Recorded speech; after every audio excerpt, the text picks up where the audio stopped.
Thank you. Thank you very much. It's a young, very good-looking group of people. I hate it. I hate that. Please sit down. Great-looking group. I'd like to be your age. I'd love it. How much? Charlie, you're doing a great job. Great job. Thank you very much. I'm thrilled to be here with such a very talented group of young Americans. Incredible achievement already in your lives. We're joined today by student leaders from colleges and universities from all across our nation. You are the people on the front lines of our movement to forge a future of true American greatness. We've done an awfully good job in the last short period of time. Had a lot of success over the last couple of days in the Supreme Court. A lot of great things are happening. A very special thanks also to my friend Charlie Kirk of Turning Point USA for being with us and helping us with this event. Thank you very much, Charlie. Spectacular person. I also want to welcome all of the young and people that I have such respect for, union representatives. Where are you? Raise your hand, please. The toughest negotiators you'll ever find. That's good. That's good. I'm glad that you're here. And you're participating in vocational and apprenticeship programs, and there's nothing more important. It's really the beginning of something very big for all of you. It's great to have all of you with us. And thanks also to the interns here from NASA. How about raising your hands? Let me see NASA. Yeah, that's a good future because of President Trump. We opened that up again. We opened it up.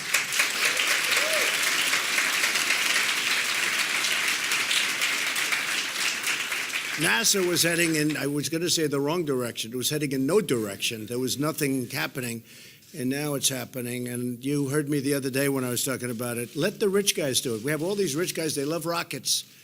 They're all sending up Bezos and Elon Musk and all of them. They love the rocket business. Let them, just rent it to them for a lot of money and let them play. You know, they need our land. It's good to be in the real estate business. They need our land. Let them send up their rockets. Let them be the first to Mars, and we'll take all the credit, okay? But NASA is very important, and we also, on a serious note, are very, very much involved with that, and also from a military standpoint. Space, you know all about Space Force, but space is a very big factor in the Trump administration.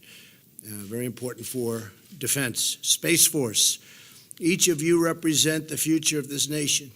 You aren't afraid to speak the truth, and the truth as you know it, and to stand up for what you know is right, even if it means being politically incorrect on occasion. Okay? I've been politically incorrect a lot, and here we are. So it's okay, I guess. We believe in free speech on college campuses, not censorship. Institutions of higher learning should be forums for open discussion.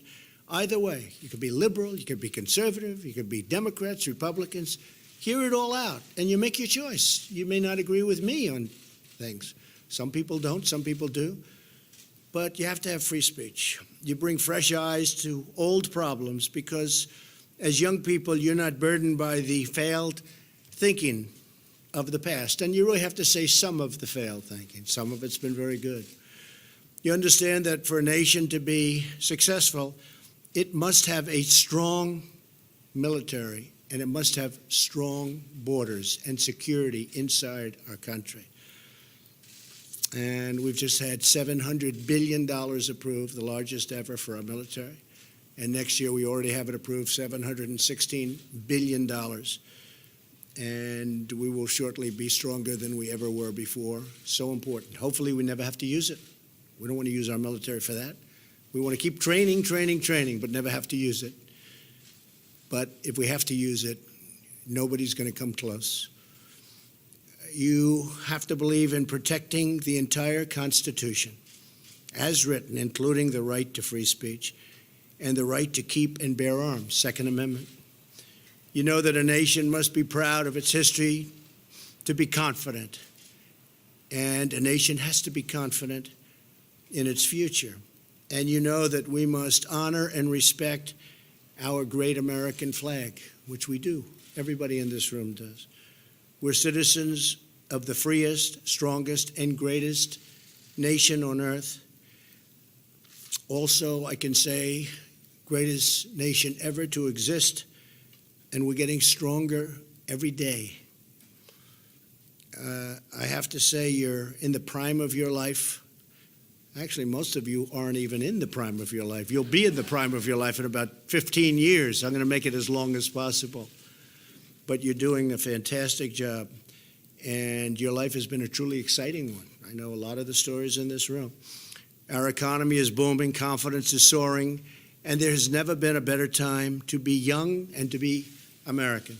Never been a better time. The opportunity now is incredible. Unemployment for people under the age of 24 is the lowest in almost 50 years. Think of that. The lowest, the best in almost 50 years. And shortly, we're going to have the all-time best that we've ever had. African-American youth unemployment is the lowest level in the history of our country. And African-American unemployment is the lowest level in history. Hispanic unemployment is the lowest level in history. Women unemployment is the lowest level in 21 years and will soon be, I think, in history. I think we need another couple of months, frankly, but I think soon we'll be able to say for women will be unemployment the lowest in history. Thanks to our massive tax cuts, young men and women entering the workforce are keeping more and more of the money they earn. So are older people, frankly. And it's really helping you get a stronger start in life. A lot of advantages. We've eliminated horrible policies that burden young Americans. You were burdened by things that were really, in some cases, insurmountable, including the individual mandate in Obamacare, a disaster. That's where you pay a lot of money for the privilege of not buying health insurance, right? One of the worst things. It's gone. People were devastated by that. They were paying tremendous amounts of money so that they didn't have to pay for health care. And the health care was no good. And we have new health care programs. One was announced last week. It's phenomenal, the association program. You associations of people, businesses get together, and they buy it across state lines. They're going to get tremendous health care. People have no idea how important that's going to be. And we have another one coming out from Secretary Azar in 2 weeks. It's going to be incredible. We're investing in job training and vocational schools so citizens of all ages can take advantage of new jobs and the new prosperity that our country is going through. We've never had prosperity like this. We've increased, let's use the word worth, the worth in an economic sense of our country by over $7 trillion since my election. $7 trillion. I got nothing out of it, except I'm very proud of it. It's a great number. GDP numbers are way up, and we have another one coming out, I guess, over the next 4 or 5 weeks. It'll be interesting for this quarter. But we hit 3.2. If I would have said 3.2%, if I would have said that black unemployment is the lowest in history or Hispanic unemployment lowest in history, if I would have said any of the things that I just told you during the campaign, the press would have said, what is he talking about? And yet, honestly, what we're doing is far greater than what I would say on the campaign trail. Could have won by even more if I would have used these numbers. But we're fixing the broken trade deals, of which they're so horrible. It's so, I can't watch them. It'd be so easy for me not to do anything, like every other president for many years. Just don't do it. We're doing great. They're so one-sided and such an embarrassment, and they're getting fixed very easily because we're the piggy bank that everybody wants to rob, both our friends and our enemies. And frankly, our friends, in many ways, certainly in terms of trade, have been more devastating than our enemies. The deals are just horrendous. We had nobody watching. We had nobody looking. And we're talking about trillions of dollars, not billions. We're talking about trillions of dollars. So we want to make fair deals, but we want those deals to be reciprocal. The key word is reciprocal. We have countries that are friends They have tremendous trade surpluses, and they have barriers that our farmers can't deal in that country.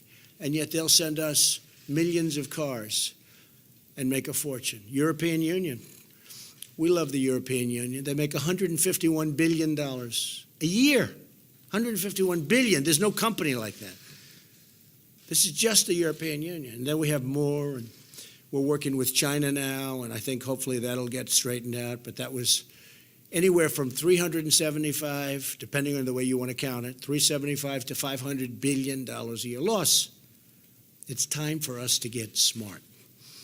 So as you continue to develop your talents and to make your mark upon the world, remember that nothing worth doing is ever easy.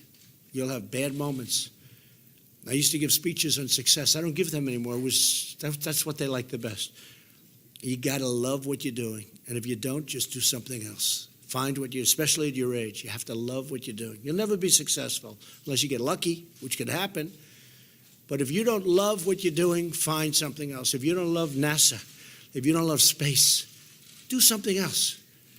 And for the people that do, get over there and be with the space cadets, right? But you got to love it. If you don't love it, you're just not gonna, it's not gonna happen. You have to follow your passion. You have to do what you want to do. You have to listen to people. You have to go around and say, what's a good industry? Because I know people that love things, but they're behind the eight ball because they're going into something that's not a good industry. So if you can find something else, because there are industries that are so great, and there are places that are heading in the wrong direction, and things. You want to try and be in that upslope if you can find your passion there. If you can't, still stick what you have to stick with. And speak your mind. Ask questions. You're at such an important part of your life because you are making the decision for the rest of your life right now. This is your big time. You're most wanted. Everybody wants you. You're young, you're smart, you're brilliant. And this is the time that's going to really guide the rest of your life. So it's a very important time for you. So just love it. Love it. But try and go into something where you can have a wonderful life, where it just is worthwhile. Because there are some things that it's tough. Keep standing up always for your values. Keep working with your classmates and your friends. Keep loving your country. And one of the most important things, never, ever quit. Never quit. You know, I went to a great school. I went to the Wharton School of Finance. And in that school, I met a lot of people heading industry today and over the past, very smart people. But I've watched some of the people grow. I've watched some of the most incredible, brilliant students. And they didn't make it like other people made it because they didn't have that drive. They didn't have that never give up ability. I don't know if it's an ability or if you have it, just you can't quit. And I've seen people quitting. And if they would have held out longer, they would have been successful. I've seen it so much. I've seen some of the most brilliant people in the world that never made it because they were quitters. They were just quitters. They would quit. They just couldn't take it. They couldn't whatever. One of the things about loving what you do is that it's not work, and therefore you don't quit automatically. It's a lot easier not to quit. But you can never give up. Now, you have to also have flexibility, though. You can't necessarily say, I'm never giving up, and you got to be able to weave and bob. You don't have to go through a concrete wall when you can go over it or around it or under it or something.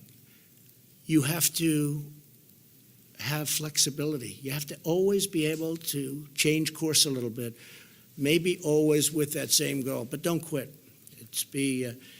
There aren't a lot of people that have quit. If you were quitters, you probably wouldn't be here today with me, okay? You probably wouldn't be here. But never, ever quit. So I want to thank you all for coming. This is an honor to be with you. You are the future. You're the future of our country. You're the future of the world in many respects. We have a great country. We have tremendous potential. We have potential, frankly, that has been untapped. And we're finding out what that potential is and finding it out in ways and means and numbers that nobody ever thought existed. I want to just say God bless you and your families, and God bless our great country, and have a tremendous life. You are off to the best start. Thank you very much. Thank you. Thank you. Thank you. Thank you, Charlie. Thank you, Charlie. Thank you all. Go get them.